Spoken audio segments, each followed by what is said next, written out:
8 वर्षानंतर ही निवडणूक होते।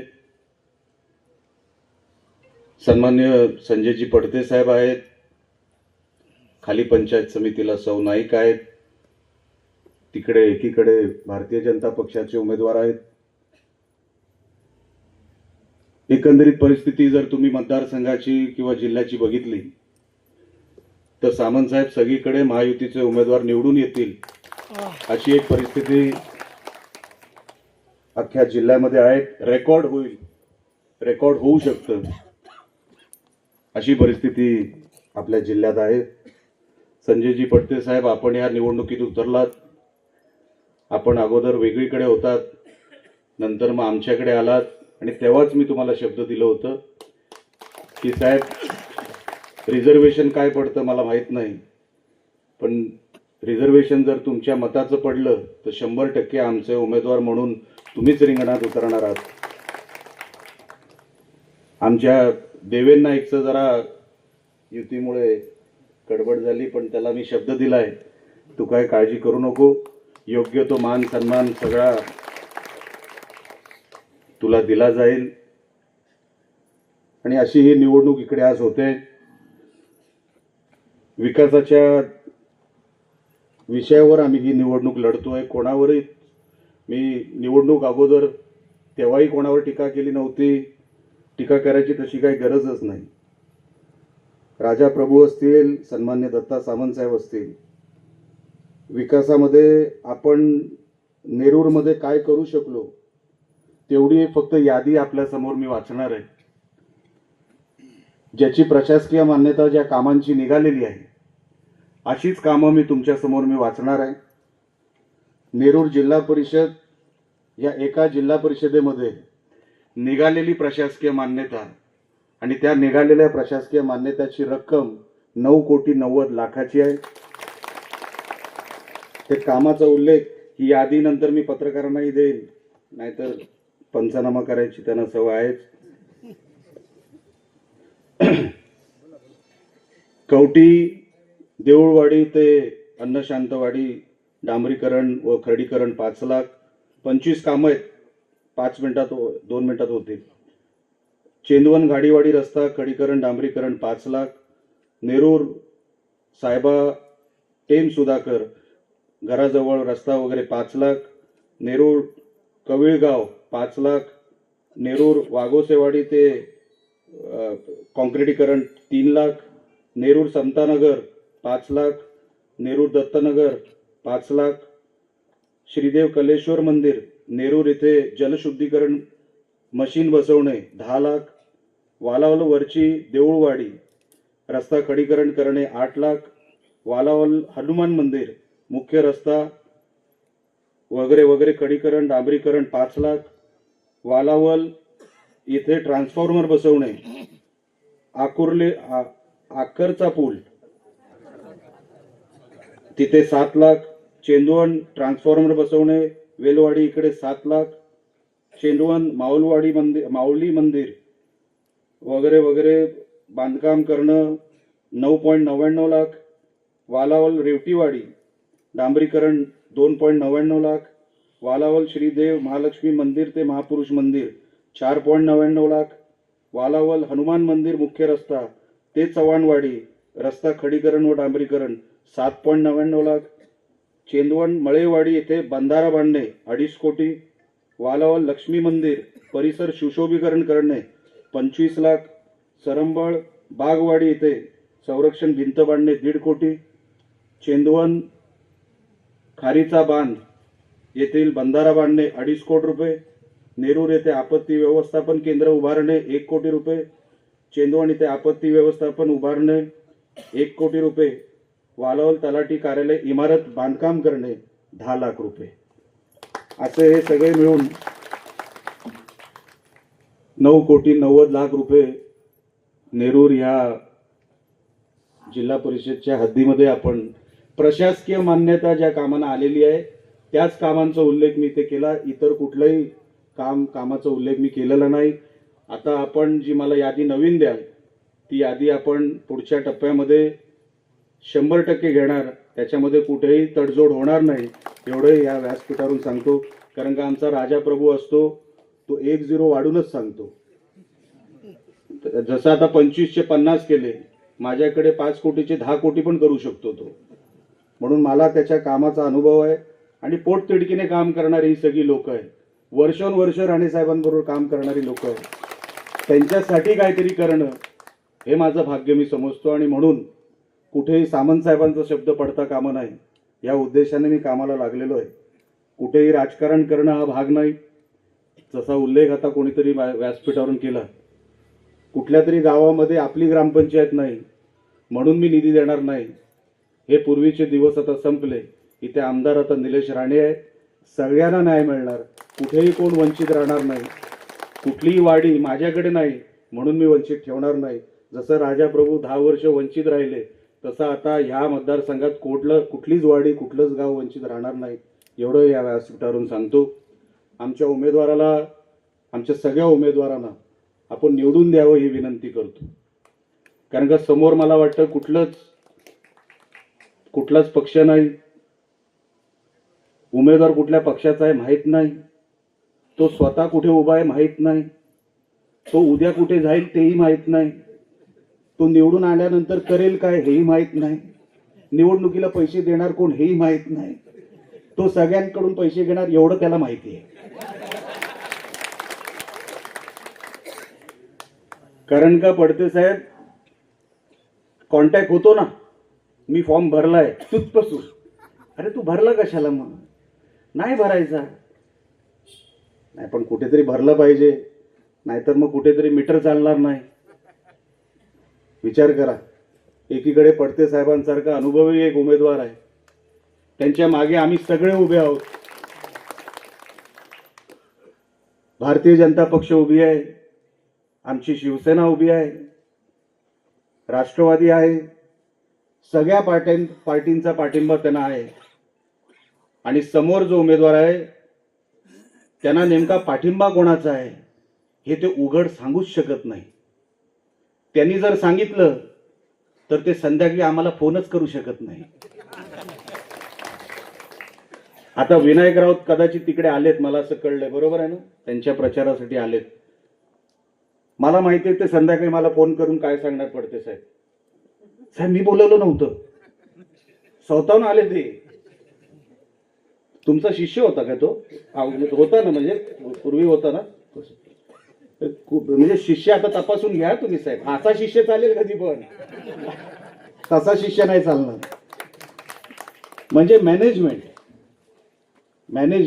मॅनेजमेंट करणारा कधी मतदारसंघ सांभाळू शकत नाही. मतदारसंघ सांभाळण्यासाठी मागे कोणाची तरी ताकद लागते. आम्ही हे सगळे पैसे जे तुमच्यासमोर जाहीर केले ते एकट्या निलेश राणेची मेहनत नाही, त्याच्यामध्ये आमच्या शिंदे साहेबांची मेहनत आहे, आमच्या फडणवीस साहेबांची मेहनत आहे, आमच्या पालकमंत्र्यांची मेहनत आहे, आमच्या खासदार राणे साहेबांची मेहनत आहे. या सगळ्यांची मेहनत एकत्र करून हा आम्ही निधी आणू शकलो. कुठून निधी आणणार ही लोक? अगोदरच 8 वर्षानंतर निवडणुका होत आहेत. 8 वर्षानंतर पडते साहेबांना चांगलं माहिती आहे, त्यांना अनुभव आहे.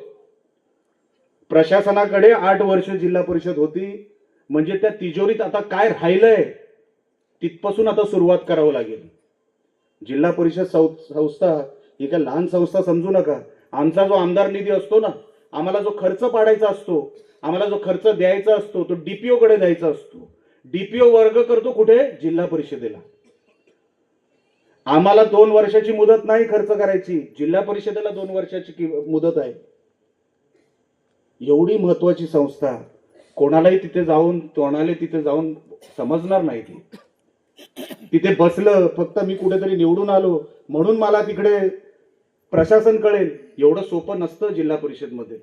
आता आमचे खेबुडकर साहेब म्हणून बसलेत, बरोबर आहे, सीओ साहेब, कुडाळकर साहेब आपण पण होतात. आता खेबुडकर साहेब ज्या बॅच मधून निवडून, म्हणजे ज्या बॅच मध्ये ते IAS ऑफिसर झाले, ते उद्या मुंबईचे कमिशनर सुद्धा होऊ शकतात, ते मंत्रालयामध्ये चीफ सेक्रेटरी सुद्धा होऊ शकतात, ते प्रिन्सिपल सेक्रेटरी सुद्धा होऊ शकतात. एवढं त्यांच्या त्या बॅचला किंमत आहे सिनियरिटी प्रमाणे. आता तिथे पडते साहेबच बोलू शकतात, समोरचा काय बोलणार? साहेब अमुक अमुक झालंय, खेबुटकर साहेब अतिशय चांगले अधिकारी, उत्तम अधिकारी, पण तिथे बोलण्याचं काम कोण करू शकतं? कुठे काय अडलं नडलं, आमदार साहेब जरा बघून घ्या, आम्ही बघून घेणार. हा निधी आणणार कुठून समोरचा, हा माझ्यासमोर प्रश्न पडलाय. आपण निवडणुकीला का उभं राहतो? माझं घर चालावं म्हणून नाही, मला लोकांची घरं चालवायची आहेत, लोकांना कुठेतरी चांगलं त्याच्यातून फायदा झाला पाहिजे. अहो निलेश राणे एकदा खासदार झाला होता, परत कशाला?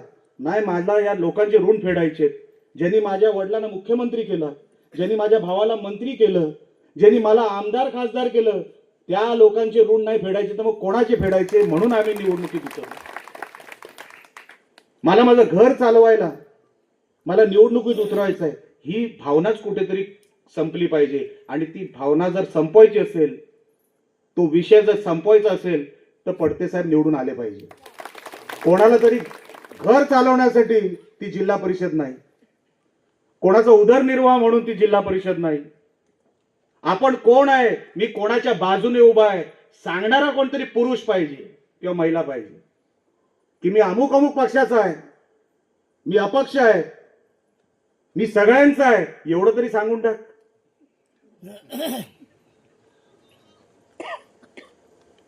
आमदारकीचा किस्सा सांगतो तुम्हाला आणि माझं मनोगत संपवतो. माझ्या आमदारकीचा, आमच्याच पार्टीत ना, तो आपल्याच पार्टीत होता, नंतर बीजेपीत गेला, नंतर नोवेअर झाला, म्हणजे आता कुठेच नाही ना.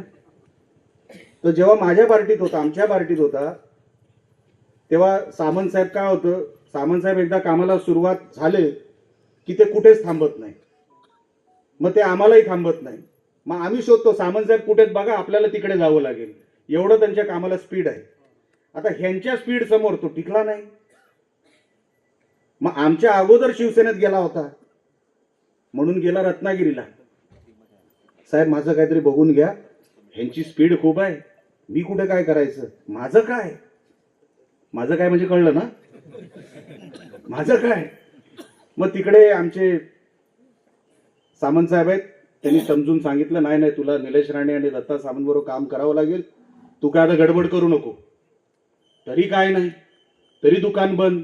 मग कधी सामंत साहेब बोलतायत, कधी मी बोलतोय. मला काय पाहिजे काय, आता चेहऱ्यावरच गांधीजी दिसत होते, तरी मी विचारायचं धाडस केलं, मला पाहिजे काय. साहेब आता तुम्हीच बघून घ्या, आता मी काय बोलणार, मला एवढं एवढं होईल, ठीक आहे साहेब, लागतो कामाला, लागला कामाला. म्हणजे अशी लोक जर जिल्हा परिषदेमध्ये गेली, ते आताचे जे रस्ते, ज्याचा उल्लेख आता कुडाळकर साहेबांनी केला आणि ज्याचा उल्लेख आता 9,90,00,000 मी केला, ते मीटर घेऊन इथे उभे राहतील, टोल लावतील, स्वतःचा टोल लावेल. आता मी सदस्य, तो दुर्दैवाने होणार नाहीच, म्हणजे सुदैवाने होणार नाहीच, पण जर चुकून झाला कुठेही तर इथे स्वतःचा टॅक्स लावेल, कारण का त्यांना स्वतःचं काहीतरी चालवायचं आहे. त्यांची निष्ठा कोणाशीच नाहीये. हा माणूस बघा पडते साहेब, मला या माणसाचं खरोखरच कौतुक आहे. हा माणूस घरी जरी बसला असताना तरी कोण बोलणार काय नव्हतं. का हा जनसेवेत आला हो परत माणूस? घरात एवढी मोठी ट्रॅजेडी झाली, आमच्यासारखा असता तो उठलाच नसता, खिडकीच्या बाहेर सुद्धा बघू शकत नव्हता. असा माणूस परत प्रवाहात आला. हा 24 तास जेवढं निलेश राणे आणि दत्ता सामंत साहेब काम करत नाही ना, तेवढं संजय पडते काम करतात, लक्षात ठेवा. आम्ही नाही काम करू शकत त्यांच्यासारखं, आम्ही नाही फिरू शकत त्यांच्यासारखं. अहो त्यांचं कौतुक एवढं की आम्हाला जिथे दौरा असतो ना आमचा, आता पण मी व्यासपीठावर बसलो होतो, उद्या कुठे चाललं, पावशीला किती वाजता आहे, म्हणजे तिकडेही कुठे काय संजय पडते काय करू शकतील का नाही ह्याचं नियोजन ते रात्री करणार. त्यांना त्यांचा मतदारसंघ सोडून जाता येणार नाही. आयुष्यातलं फार मोठं एक बॅड पॅच त्यांच्या नशिबात आलं. बघा माणूस परत उभा राहिला, जनसेवेत लागला. माणूस कुठेतरी उभा राहतो पण कुठेतरी व्यवसायात जातो. हा माणूस तुमच्यासाठी परत प्रवाहात आला. परत मतदारसंघामध्ये सक्रिय झाला. अशी माणसं मिळत नाही हो, अशी मेहनत करणारी माणसं मिळत नाही. त्यांनी आयुष्यामध्ये काय कमवलं असेल मला चांगलं माहिती आहे. त्या माणसाला जर कमवायचं त्यांनी ठरवलं असतं ना, फार कमवून ठेवलं असतं. राणे साहेबांची अत्यंत जवळची लोकही त्यांना कमवायचंच असतं ना, कधीच फार कमवून ठेवलं असतं. पण त्यांनी लोक कमवली, माणसं कमवली. कुठेही त्यांनी असं बघितलं नाही की इकडे जर मी असं केलं तर माझं आर्थिक नुकसान होईल. आर्थिक नुकसान वगैरे संजय पडतेना कधी कळलंच नाही. आणि म्हणून हा लोकसंग्रह जो त्यांच्या मागे आम्ही नेहमी बघतो तो असाच उभा राहत नाही. खूप वर्षाची कष्ट आहेत, अनेक केसेस अंगावर घेतलेले आहेत, अनेक कुटुंब सांभाळलेले आहेत. असा कुटुंब प्रमुख या नेरूर जिल्हा परिषदेला लागणार हो. आपण इतर कोणाचा विचार करू नका. ह्यांना तुम्हाला देण्यासारखं काही नाही, ते काही देऊ शकत नाही. देणारं व्यासपीठ कुठे, ते इकडे हे व्यासपीठ आहे. तुम्ही अजिबात काळजी करू नका विकास कामांची. पडते साहेब आमच्या राणे साहेबांबरोबर ज्यांनी काम केलं तर त्यांचा आदर आज जसं आम्ही सामंत साहेबांचा करतो की सामंत साहेब माझ्या वडिलांबरोबर राणे साहेबांबरोबर इतके वर्ष राहिली, तसेच संजय पडते साहेब आहेत. कुठेही त्यांचा शब्द खाली पडू देणार नाही. तुम्ही एक संधी आमच्या संजय पडते साहेबांना द्या, आमच्या सौ नाईकांना द्या आणि तिकडे आमच्या भारतीय जनता पक्षाच्या उमेदवारांना द्या. एवढीच फक्त विनंती करण्यासाठी आपल्यासमोर मी इथे आलो. लांब लचक भाषण करणार नाही. उमेदवारांचा फरक आम्ही तुम्हाला सांगितलेला आहे. विकास कामं कोण देऊ शकतो, पालकमंत्री परवा येऊन गेले. पालकमंत्री आता उद्या डीपीडीसी लावतील. पडते साहेब जे म्हणतील ते काम त्यांना मिळणार, जे म्हणतील ते. आणि हे फक्त तुमच्या तोंडावरती सांगत नाही पडते साहेब, तुमचा अधिकार आहे, तुमचा हक्क आहे.